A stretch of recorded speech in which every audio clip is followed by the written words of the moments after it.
সকালবেলা সকালে বেগম সাহেব মতো সাইজা তুই আমার ঘরে কোন কারণে? কি সমস্যা? আর বলিস না। আচ্ছা বল শুনি, কি বলতে চাস তাড়াতাড়ি বল। বাসায় মানুষ আছে। আব্বু তো হিমেলের কথা জানা গেছে। মা তারপর আমার বিয়ে ঠিক হয়ে দিচ্ছে। তাহলে কি করবি? এখন এই জন্য তো তোর কাছে আসা। অনেকটা বেটা সকালবেলা সকালে তোরা, আচ্ছা ঠিক আছে সমস্যা নেই, ব্যবস্থা করতেছি। এক কাজ করি, তুই ছাদে যা, আমি ফ্রেশ হই, তারপর আমি এসে কথা বলি। আর আমি একটু ফ্রেশ হয়ে যাই, ঘরে মানুষ আছে, ঠিক আছে? তুই যা, শোন উপরে থাকিস, আমি আসতেছি।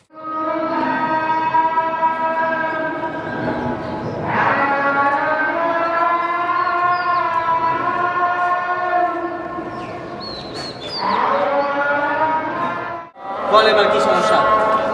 আমি আব্বু জেনে ফেলেছি এখন দেখ। খালি যন্ত্রণা। ভাই তোরাও একলা রিলেশন নেই, বুঝছস? অনেকের রিলেশন আছে। যাই হোক, মেয়েবেলে কোন দিছস? কথা হয় নাই। কথা বলস নাই, সোজাই সামারে। আচ্ছা শোন, আগে হিমেবেলে কল দিই, কালকে আমরা দেখা করি। আমরা সামনে থেকে পর কোনো একটা প্ল্যান করে বাকি ব্যবস্থা করে ফেলি, ঠিক আছে?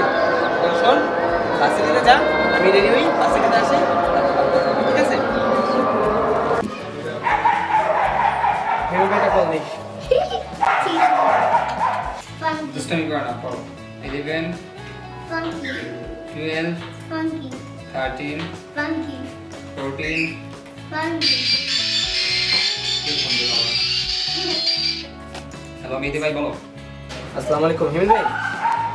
ভাই বড় একটা প্যাডের মধ্যে পড়াইছে সামনে, জানেন কিছু?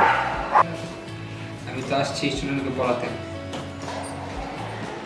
কোনো কাজ আছে? আপনার সাথে কালকে ইমিডিয়েটলি দেখা করতে হবে।